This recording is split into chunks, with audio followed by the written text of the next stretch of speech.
biar Indonesia itu indah. Masyarakatnya guyub bangga karena ihsan, tidak hanya adil tapi juga ihsan. Nanging kalau pemimpin berbuat adil saja nggak bisa, bagaimana mau berbuat ihsan? Masalahnya niku.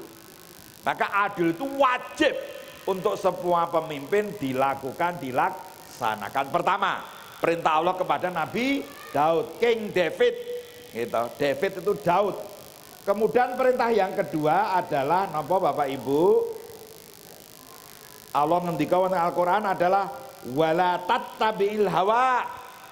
Ojo jadi pemimpin sing mengikuti hawa nafsu, keinginan rendah. Hawa nafsu itu kalau diterjemahkan bahasa Indonesianya keinginan yang rendah, keinginan yang nantinya bisa menghinakan dirinya. Itu hawa nafsu. Maka Allah kalau jadi pemimpin di samping adil harus berbuat sesuatu untuk tidak mengikuti hawa nafsu. Allah Subhanahu wa taala wonten ayat yang lain ngendika, a'udzubillahi minasyaitonirrajim, afara'aita man ittakhadha ilahahu hawahu. Lihatlah banyak manusia. Lain harus begini-begini, enggak boleh gini, enggak boleh gini, enggak boleh gini. Lihatlah banyak manusia yang menuhankan hawa nafsunya. Jadi Allah mengingatkan pada kita, kecenderungan kita ini adalah mengikuti hawa nafsu. Esok pemilihan wis siap ngapalke jeneng wis iki, tiba-tiba ada serangan Fajar, padahal Fajare ora ana neng kletek gitu. Fajar terus dikasih iming-iming duit 1.000, 1.000, 200.000 dan sebagainya. Wes mantap, ternyata ada yang ngirimi duit.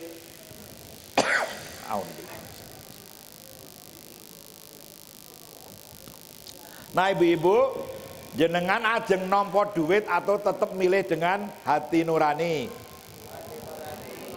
Kok sing jawab mung 10. Gitu.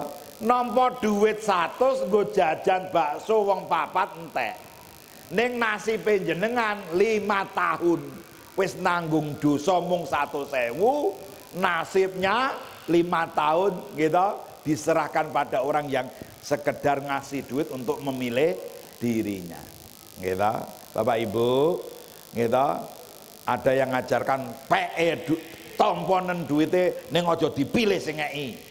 Ya, ada yang ngajarkan begitu, ada yang ngajar wis rasah ditompo, iku barang ora jelas. Ada sing ngomong meneh tompo kuwi duite rakyat. Nah, jenengan bingung toh? Yang dikei 100.000 berubah mboten? Berubah mboten? Terus ngomong, piye yen 5 juta? Beritain Pak 5, kalau tak mikir-mikirin ya Pak. Niku terserah panjenengan sedaya, gitu. Ikuti nasihatipun para ustad, nasihatipun para winasis ingkang ngerti masalah agama. Kula mboten badhe ngarahkan, gitu. Jadi pemimpin jangan ngikuti hawa nafsu, wala tattabi'il hawa. Ojo ngikuti hawa nafsu. Terus dilanjutkan, kalau mengikuti hawa nafsu maka apa? Hawa nafsu itu akan menyesatkan kamu semuanya. Akan menyesatkan kamu. Ini peringatan Allah. Nggih Bapak Ibu, kalau ngikuti hawa nafsu, itu nggih, nanti kemudian wis aneh-aneh. Gitu. Wis aneh-aneh.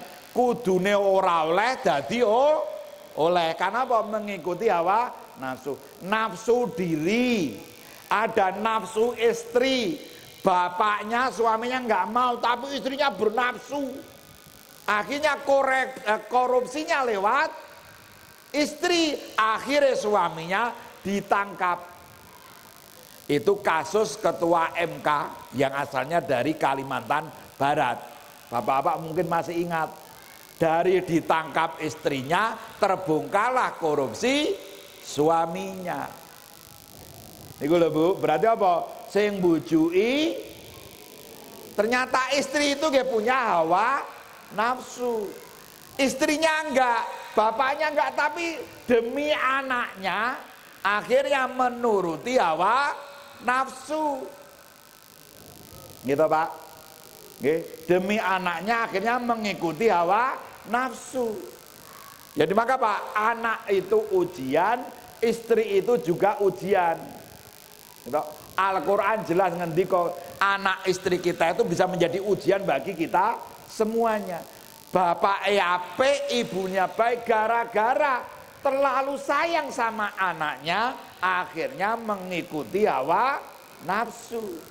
Jadi bapak apik, niku saking tresnane karo anake. Nah, jangan sampai kita tersesat gara-gara mengikuti maunya anak atau keinginan anak atau keinginan istri kita. Hati-hati para suami, karena Al-Quran mengajarkan kita ar-rijalu qawwamuna ala nisa, laki-laki itu pemimpin bagi wanita. Maka bapak-bapak jangan sampai ikut bujukan istri, hawa nafsu istri kalau itu hal-hal yang tidak baik. Pripun ibu-ibu? Do guyang-guyu malah medeni aku. Oke. Jadi kalau ada suaminya mau berbuat yang tidak baik, para istri harus mengingatkan. Para istri harus mengingatkan. Kalau istri berbuat yang tidak baik, para suami harus mengingatkan. Kalau anaknya berbuat tidak baik harus mengingatkan. Pak, ojo ngerubah-ngerubah aturan. Wes diputuskan nang rapat RW nggak ingin. Gitu. Iku istri yang baik. Gitu. Terus Pak, nggak usah ngerubah-rubah aturan. Kulo bisnis mawon ora dadi RT RW ora apa-apa. Niku anak sing ngerti adab, ngerti sopan santun. Kalau bapaknya berbuat yang tidak baik, dia seharusnya menolak dan malu melakukan hal yang tidak baik. Maka anak harus dididik adab. Pesantren itu gitu, ajaran adab didahulukan dibanding ilmu. Diajari adab sik, lagi diajari ilmu. Ben dadi wong berilmu sing beradab. Karena banyak sekarang orang berilmu tapi tidak beradab.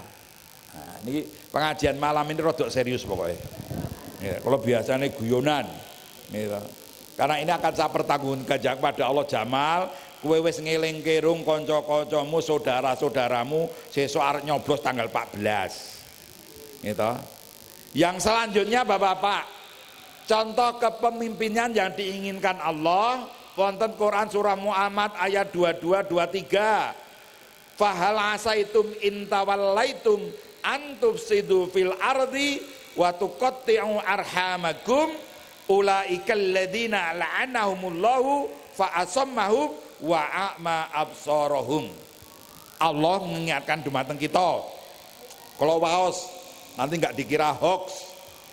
Maka apakah kiranya jika kamu manusia jadi berkuasa, jadi pemimpin akan membuat kerusakan di muka bumi dan memutuskan tali persaudaraan atau silaturahmi, mereka itulah kalau seperti itu dilakukan merusak bumi dan memutus tali silaturahmi, maka Allah akan melaknati mereka. Wah ini, Allah akan melaknati orang yang jadi pemimpin tapi membuat kerusakan. Kerusakan di muka bumi itu bisa fisik, gitu, hutan-hutan ditebang tanpa diperbaharui. Perbaharui itu namanya reboisasi, itu pelajaran SD Rumin kelas telu, gitu, direboisasi. Kalau ngeruk lemah ya apa namanya? Ayo tuh, tambang batu bara dikeruk, kemudian apa bekasnya apa nah nanti tanya Pak Panewu lah, gitu. Itu harus dibuat, jangan sampai pengelolaan sumber daya alam merusak bumi fisiknya, harus dikembalikan agar tetap subur. Jangan sampai kemudian apa Bapak Ibu, merusak lingkungan non fisik, moral, adab, budaya dan sebagainya, tidak boleh.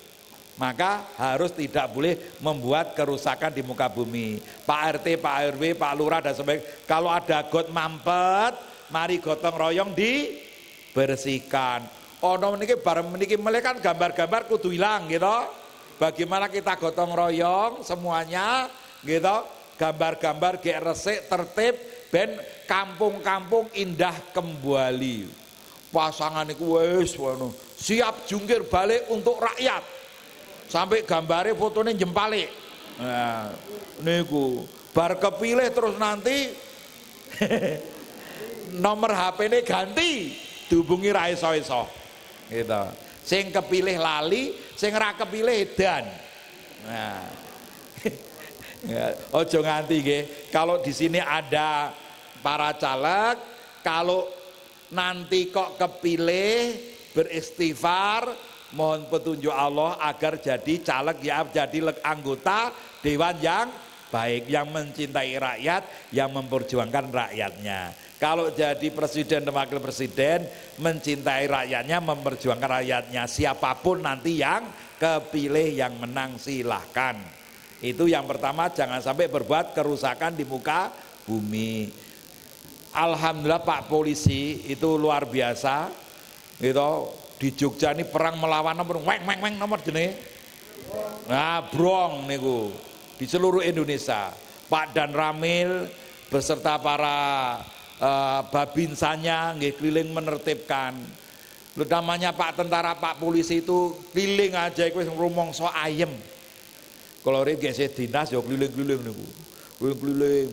Ya, karena kalau perwira jaga di Polda keliling. Kudune Pak Kolonelnya, kombesnya yang keliling, tapi karena saya wakil perwira jaganya, gitu, saya komisaris waktu itu mayor, numpak mobilnya Pak Kombes keliling.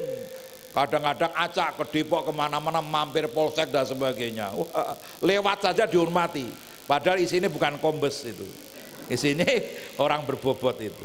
Nah, kalau di Manado tugas, gitu, Pak Kapolda saya waktu namanya Stefanus Marsono. Nggih, kula omahe ten Polda mung omahe niku mung ana loro, rumahnya Pak Kapolda dan rumah saya. Nggih, Polda itu komplek Mapolda, rumahnya Pak Kapolda, rumahnya saya. Pak Kapolda itu keliling ndak bengi. Nggih. Pak Kapolda keliling paling ping pinten ning sing jero niku jane kula senes Kapolda. Keleresan kula mirip Pak Kapolda. Nah, Pak Kapolres siap komandan. Lewat saja mobilnya. Sing dihormati napa? Bukan Jamal, sing dihormati mobil Kapolda. Niku cerita-cerita lucu zaman rumiyin nggih. Bahagia jadi abdi negara, nggih. Jadi polisi tentara itu Pak lewat saja keliling itu masyarakat merasa tentram bahagia. Itu gitu hanya terjadi kalau polisinya dan tentaranya menjadi polisi tentara yang dipercaya oleh masyarakat. Kalau nggak dipercaya kebalikannya, Pak tentara malah cah dondelik cah. Nah, kaya bapak seorang bapak yang nggak diterima oleh baik anaknya, bapak galak gitu, karo anaknya galak, yen bapak kondur saka kantor kabeh delik. Sama Pak, mau aparat, mau ayah, mau ibu seperti itu. Yen bapak jahat mulai etok-etok do turu kabeh, mau etok turu. Jangan sampai seperti itu. Mari kita wujudkan Indonesia yang saling menyayangi dan mengasihi. Jangan buat kerusakan. Kemudian perintah yang keempat, yang pertama tadi adil sama ihsan, yang kedua apa? Tadi jangan ngikuti hawa nafsu. Yang ketiga apa? Jangan membuat kerusakan di muka bumi. Yang keempat apa Bapak Ibu? Perintahnya Allah. Jangan kalau jadi pemimpin memutus komunikasi, memutus silaturahmi tali persaudaraan. Resikonya jadi pemimpin itu nggih kados bapak dan ibu anake 5, wong bapak ibune padha wae anake beda ta Bu? Anak kula 4. Sing nomor 1 gitu niku rambutnya lurus putih. Sing nomor 2 rambutnya uwel-uwel gitu, terus kulitnya ireng. Padahal bapak ibune padha. Pabrike padha. Anak nomor 3 niku dhuwur kaya ibuke ora nuruni bapake. Anak nomor 4 nggih. Alhamdulillah nomor 4 kaya ibune. Nggih to, putih ganteng nggih. Ada sing nomor 3 kali nomor 2 niku ketok Arabnya kelihatan, wajah Arabnya kelihatan. Kula niku elek-elek keturunan Arab. Arab cemas. Nah. Bapak Ibu, nggih. Niku. Jadi yang keempat adalah apa? Jangan memutus silaturahmi terhadap anak kita. Apakah anak kita yang 5 itu sama semua? Enggak, fisiknya saja berbeda. Cara berpikirnya beda enggak? Beda. Anak bareng ngene iki, anak nomor 2 ngono kuwi, anak nomor 3 kaya ngono, anak nomor 4 kaya ngene. Anak 4 saja beda semua. Pikirannya beda. Lah kalau beda, apakah kemudian kita akan bully, akan kita marahi? Enggak. Anak-anak berbeda pendapat itu biasa. Demikian juga dalam kehidupan bermasyarakat dan bernegara. Namanya saja negara demokrasi. Pilihan beda ora apa-apa. Neng masjid tetep bareng. Imame sapa wae oleh. Aja nganti ning kula pesen nih, meskipun tinggal hari terakhir niki sesuk dadi imam aja nganggo seragam partai. Yang jadi imam nganggo seragam partai sing ajeng salat ora sida. Wah kae partai iki akhir aku ora gelem. Masjid gitu tempat menyatukan kita, partainya beda-beda, tapi kalau sholat kita disatukan oleh agama kita. Kalau rapat partainya beda-beda, tapi kita disatukan keindonesiaan kita, maka Bhinneka Tunggal Ika. Mengkritik, memberi masukan hal yang biasa dalam negara demokrasi, maka jangan memutuskan tali silaturahmi. Ibu ra seneng karo koncone beda pendapat biasa, tapi ojo nganti njutak. Ngertos njutak? Seneng jetak, njutak. Jutaan ngenengke. Maksimal berapa hari?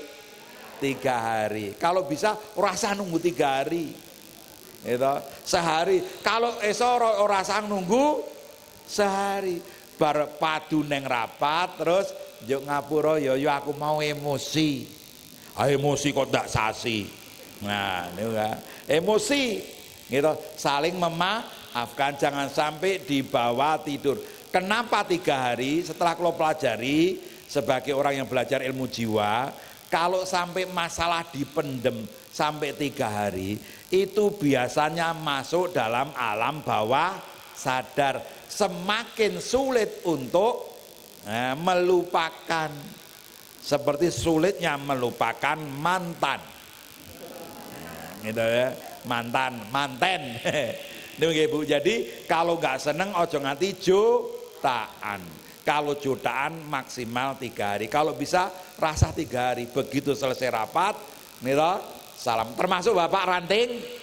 Kalau ngajak seluruh ranting, seluruh cabang-cabang Muhammadiyah, kalau rapat digawe gembira, dimulai dengan tersenyum, ditutup dengan tersenyum, mulai juga tersenyum, biar anak istri di rumah seneng.